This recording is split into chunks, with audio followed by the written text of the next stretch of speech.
जब तुमको हमसे प्यार नहीं, दिल दे बैठे तुम और कहीं, जुदा तो हमें होना है, जुदा तो हमें होना है। नमस्कार दोस्तों, मैं फिर आ गया हूँ मनोज यादव आप लोगों के बीच में। आज दोस्तों यूपीएसआई की बैच शुरू हो गई है यम के क्लासेस के द्वारा। दोस्तों दावे के साथ कह रहा हूँ कि जिस तरीके से यहाँ पर क्लासेस चल रही हैं, अगर उस तरीके से आप लोग शुरू से लेकर के और अंत तक वीडियो में बने रहेंगे तो यह मेरा दावा है कि भारत के हर नौजवानों और छात्रों छात्राओं से कि जो व्यक्ति इस वीडियो को देखेगा और पूरी तरीके से तैयारी करेगा 100 to 100% की गारंटी है कि वो सफल होगा। दोस्तों दिखा दो उन वीर शहीदों को और बता दो कि अभी हम भी जिंदा हैं।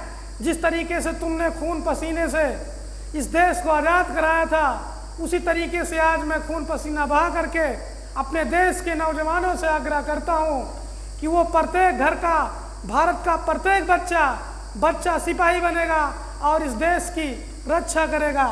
इसी को लेकर के दोस्तों, जैसा कि बताया गया था कल मौलिक अधिकार संबंधी कि संविधान, इसके पहले तो संविधान बताया गया था, संविधान के पाठ बताए गए थे, उसके बाद में अनुसूची बताई गई थी, फिर संविधान में अनुच्छेद 1 से लेकर के 4 तक बताए गए थे, 5 से 11 तक बताए गए थे।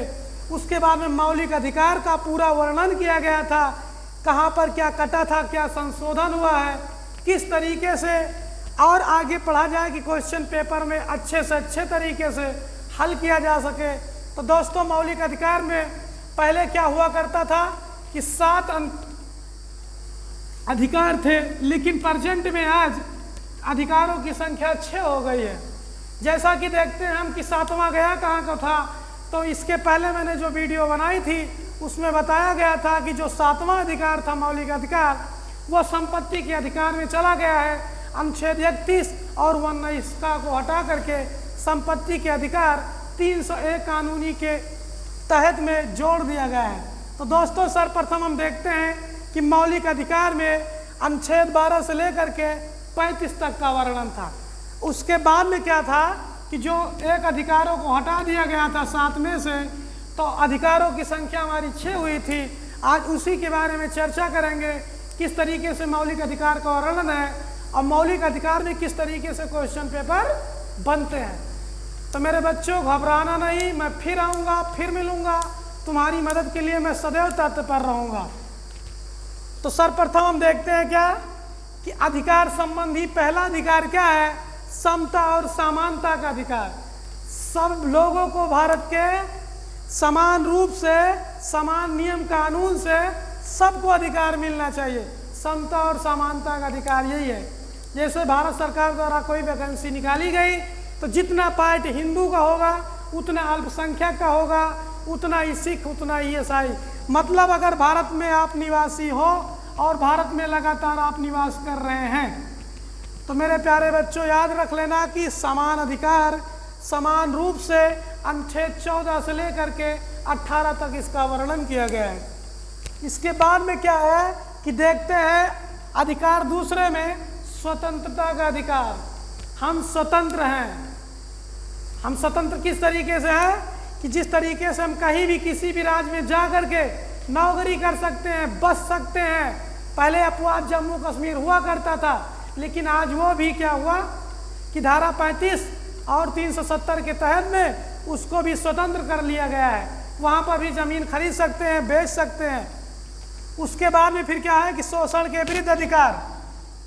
मेरा एक प्रकार से लक्ष्य माना जाए कि जैसे शोषण के विरुद्ध अधिकार का मतलब यहाँ पर क्या हुआ, तो देखते हैं जिस तरीके से कि अगर 14 वर्ष से कम बच्चा है तो उसको किसी कारखाने में न लगाया जाए। उसके बाद में किसी व्यक्ति की बिक्री ना हो या किसी तरीके से आदमी का खरीदारी या क्रय या विक्रय ना हो। वो है हमारा शोषण के विरुद्ध अधिकार, जिसका वर्णन अनुच्छेद 23 से लेकर के और 24 तक किया गया है। उसके बाद में चौथा अधिकार हमारा होता है धार्मिक और स्वतंत्रता का अधिकार 25 से लेकर के 29 तक, अनुच्छेद 25 से लेकर के 29 तक। मेरे प्यारे बच्चों देख लेना जरा सा कि जो ये बीच के अनुच्छेद है, अनुच्छेद जिसे 12 छूटा है, 11 छूटा है, फिर 13 छूटा है, 15, 16, 17, इस तरीके से अनुच्छेद जो हैं वो अगली वीडियो में तुमको मिलेंगे किस तरीके से क्या होता है। आज सिर्फ सिंपल सी बात जानो कि समता समानता का अधिकार क्या है, स्वतंत्रता का अधिकार क्या है, शोषण के विरुद्ध अधिकार क्या है, धार्मिक स्वतंत्रता का अधिकार क्या है। तो मेरे प्यारे बच्चों देखते हैं कि धार्मिक स्वतंत्रता का अधिकार ये अर्थ होता है कि हम किसी भी भारत के जो अविनाशी राज्यों का संघ अविनाशी है उसमें कहीं भी जा करके किसी भी राज्य में हम अपना प्रचार प्रसार कर सकते हैं, किसी धर्म को अपना सकते हैं, इसमें कोई किसी प्रकार की त्रुटि नहीं है। हम सभा सम्मेलन कर सकते हैं, ये सारी चीज़ें हमारी धार्मिक स्वतंत्रता के अधिकार में आती हैं। उसके बाद में संस्कृति और शिक्षा का अधिकार। संस्कृति और शिक्षा का अधिकार का अर्थ ये होता है कि हम देश के किसी भी, चाहे हिंदू का कॉलेज हो चाहे मुस्लिम का कॉलेज हो, उसमें जा करके हम शिक्षा ले सकते हैं।